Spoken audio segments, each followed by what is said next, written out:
Hello, my friends. This is Dwight from Ford's Glory 700 coming back at you with another video.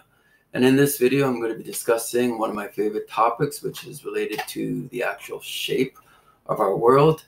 I was watching a video a few days ago by an individual by the name of Professor Dave Explains. Apparently, he has a BA in chemistry and in science education. He's clearly a well-versed, a well-educated young man, and his passion clearly happens to be science. And so I watched a few of his videos, and most recently I watched a video of his where he was addressing the top 10 things that flat earthers say. And I must admit, he's pretty accurate in terms of maybe his top 10 list as he sees it. And he basically said almost verbatim, they'll say this. And I've been guilty of saying at least one or two things. For example, water always finds its level. And that's one of the things I learned online from watching videos and listening to the arguments of flat earthers. And I don't disagree with that argument. I think that argument still stands. Nevertheless, I watched the video, and because he's such a well-educated, a well-spoken individual, I must admit I felt somewhat intimidated by what he actually had to say. And I reflected on it. I thought about it quite a bit. But then I also understood that based on his training and his education, that would be the natural response for him to provide. And let me explain for a moment. Well, let me just carry on with what I'm going to say, and then I'll attempt to explain further by what I mean. So after I watched the video, the following day or last night, I went to work. And I spoke to a coworker of mine who's aware that I believe that the shape of the earth is flat and that it's not spherical as this ball in its actual shape and design. So he always pokes fun of me and constantly reminds me of how much of an idiot I am. And as I said in a previous video where I asked the question, am I an idiot for believing the earth is flat? I don't take offense to his position because I don't believe it's a personal attack on his part. I believe he truly believes that if you don't believe the earth is a sphere, then you're clearly not in touch with reality. But I also recognize that we're under a system, and that system dictates and determines what truth is.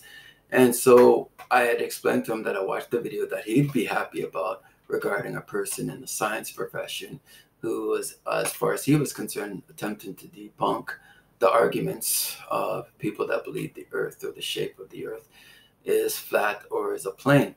So from there, he and I never engaged that much after that because he was actually at work and I was at work to work on some scheduling issues or my schedule for the following board period. So there was a few other coworkers that happened to be there because he always announces to everyone else that I'm a flat earther and so forth. So there was a few individuals that engaged me in conversation, and we proceeded to have a conversation for upwards of 2 hours. It was a really long conversation.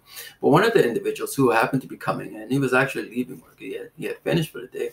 A person of East Indian descent, well-spoken and again well-educated individual. Apparently, he must have a background in science as well. He has a university degree, and I'm not sure exactly what degree it has, but he clearly has a science background, and he feels very comfortable addressing issues related to science, or at least as it relates to the actual shape of the earth as we were discussing.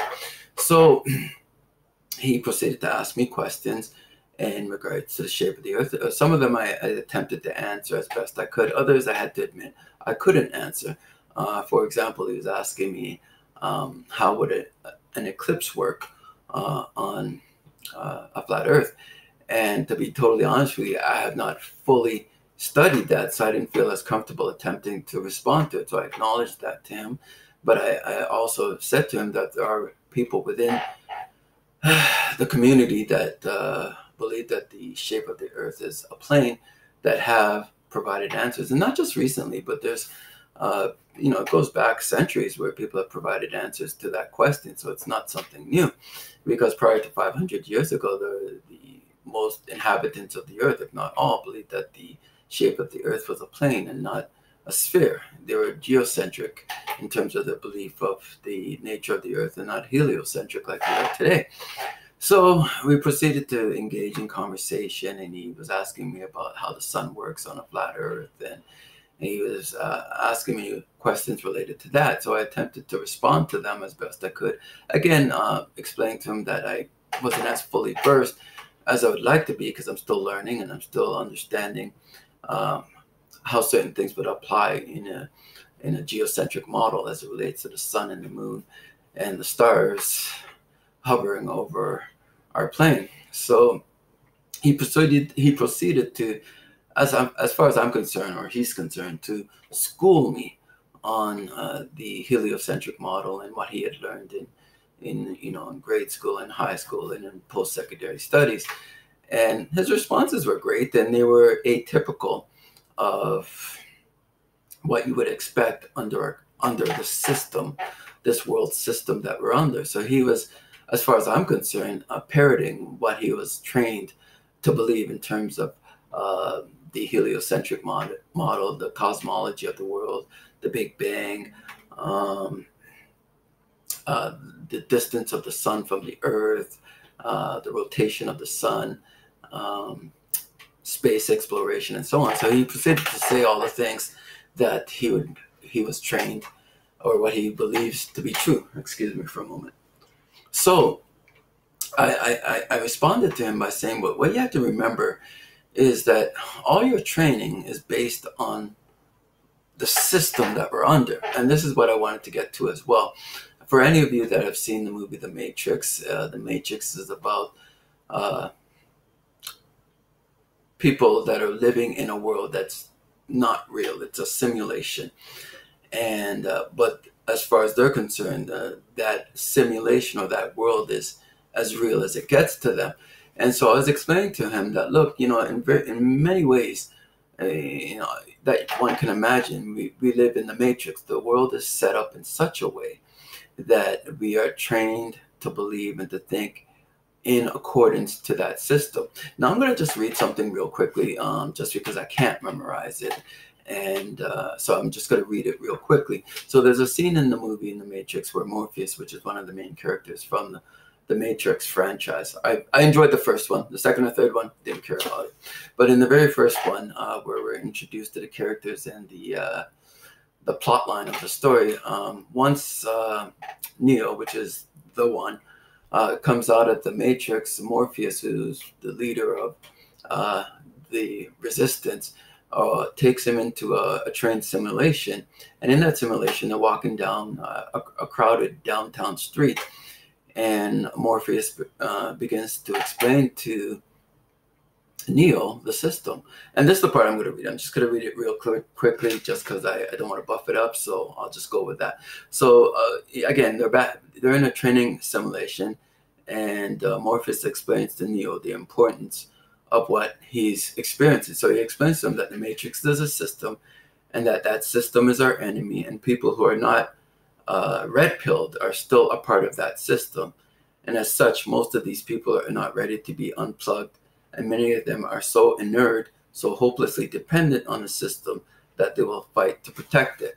Now, the reason why I said all of that is it's very much true as it relates to people that believe in the shape of the earth being a globe, and those that believe that the earth is a flat plane, a motionless flat plane. It's the same argument in a way, in the sense that people are so resistant to hearing the arguments that the earth may be flat, because we've been all indoctrinated for at least the past 400 to 500 years, and in particular in the last 50 years, when NASA allegedly sent a man to the moon and back, and on several occasions, apparently, according to them, although the evidence doesn't support it. But regardless, me quoting that line from The Matrix is just to say, in relationship to the young man that I was speaking to at work, my coworker, he's explaining to me how science works, and and he's well spoken, and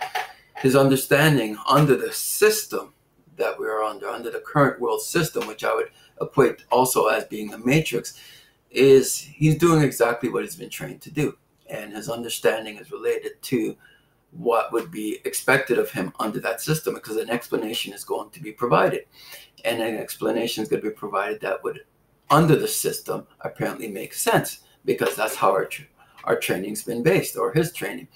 And so I was trying to explain to him that you got to keep in mind that if we've all been trained under this system, at least on the front lines, never mind the higher ups. So I personally believe individuals at the absolute highest level of the control of the population of this world, they're fully aware of the shape of this world. They're fully aware of the dynamics of this world. But as I told this young man, it's really about a system of control, of complete and utter control, and they determine and they dictate what is truth. And anything that disagrees with that system of thought is to be immediately squashed. And it's no different than in the movie The Matrix, where you have agents or sentient programs, where we've been all programmed to believe and think in a particular way. But you also have people that in the science community in particular, and in higher levels of government, are, as it were, in the movie, they're agents. They're the ones that are the gatekeepers. They're the ones guarding the doors. They're the ones that hold the keys. So they're all very much in part in holding on to this system. Now, I'm not saying all the people on the front lines, like the individual Professor David explains, or the young man I was speaking to at work, are lying. No, they absolutely believe what they've been taught and trained to believe according to the system, because that's all they've ever known. And the system is God. It controls what we think, what we believe. It controls our perception of this world. And so when individuals deviate from the system or from the program that we've been given from birth until the grave, our natural response for those that are still part of that system and will fight to protect that system is it's ingrained in us that when something comes forward that's presented to us that contradicts our programming and the system that we've all been plugged into, our natural response is to immediately attack the individual that opposes the system that we have been raised to believe is true. So when we say this is not our reality, and that our reality is something other than what the system has programmed us to believe, the natural response is everyone's going to go right back to the training of what the system has presented to them. So when I was listening to my coworker, and I was listening to Professor David explains, all they're doing is repeating and regurgitating everything related to and based on their training, which is part of the matrix, the system. And of course, from their perspective, they would not see it that way. But from my perspective, it absolutely is, because it's all there is to it. We're a part of a system, and this system dictates the shape of our world, how we perceive our world, those that are our overlords and those that control us. And so when I was asking, for example, my coworker, well, we're told that the Earth is 93 million miles away from the Earth. Sorry, I'm very hot. My house doesn't have any air conditioning, so that's why I'm sweating, and I tend to sweat a lot. But anyways, when I was asking my coworker exactly, how do you know for yourself, how do you know for sure that the distance from the sun is from the Earth is 93 million miles? How can you determine that? The only way you know that is based on the training that you and I have all been given under this current system, in the matrix. And they provided some kind of formula or equation, and they said, this is it.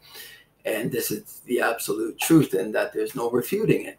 And so you go along with it. And, it's the same thing with the Earth spinning, and how we have night and day, and the cosmos, and how everything is spinning in space and at fantastic speeds that as regular human beings, even those that are in the science community, can't really fathom. The numbers are so astronomical. And I think that's by design. It's by purpose, because it just makes you basically throw your hand up and say, I'm not smart enough. I'm too stupid to figure it out. So I'm going to leave it in the hands of those that are the gatekeepers, and that those that guard the doors and hold the keys to this current system. They know best. They are the professionals. They are the experts in the field. And we're going to rely on them to determine what our reality is. And like I said, most of them, 98%, 99% of them, they believe what they've been taught and trained. It's not that they're intentionally lying or going about to be deceptive, but those that are the 0.5% or 1%, or those that are at the absolute highest level of the control of the population of people, they know exactly what's going on. And again, as I said in one of my other videos, it's really related. It's a system of control, and it's really related to denying the God of the Bible. I know most people hate hearing that, because, again, under our current system, the notion and the idea of a divine creator, a one that formed us and fashioned this earth, people just hate it. They don't want to be controlled by a divine being or a creator or a God that formed us and fashioned us in his image, and that will hold us accountable on the day of judgment. No one wants to believe that. It's, it's not part of our nature in the fallen state to want to believe that. We want to believe that we have our own thoughts and our own ways of thinking. We determine our future and our destination, and that we are in many ways like God, in that we can determine the outcomes of our future. And that's what it comes down to. It's really a system of control where man is God and God is no longer needed in the affairs of men. So anyways, that was just my thought, that we're living in a matrix. This world system is a matrix. One of the greatest lies of all, second to God, is the shape and design of our world. Again, the true science, as far as I'm concerned, remains with those that use the 5 senses that God has given us. No one's left this planet far enough above this planet. It's impossible, because I believe, according to the Bible, that we live under a firmament, and you can't go beyond the firmament. In order to see the actual complete shape of the world as we understand it, or as we've been told, you would have to move beyond the firmament of God, which is an actual physical barrier which man cannot penetrate, in order to see the actual shape of the earth. But whenever you look at the horizon or the distance, you look at the horizon at any elevation or height, it's always horizontal. That's why it's called the horizon. It's never curved upward. It's never curved down. And so I just believe what I believe as it relates to the Word of God. I believe what my senses tell me. I've listened to the arguments. I'm still learning. I'm still learning a great deal. And I believe, like I said, that we're living in a world that is a matrix of lies, and that it's designed intentionally to keep us in the dark in terms of the reality of the world and the true nature of our world and the God who formed us. Anyways, this is Dwight from For His Glory 700, just throwing out some of my thoughts. Again, I'm a very simple individual, as most of you probably will agree from watching this video. But I think being a simple-minded person, or a person that's just simple, an average person, can still be able to look at the world around them and to be able to gain certain understandings of the world around them without having to look to others to determine that for us. Anyways, this is Dwight from For His Glory 700, saying adios, and until the next time, take care, be blessed, goodbye.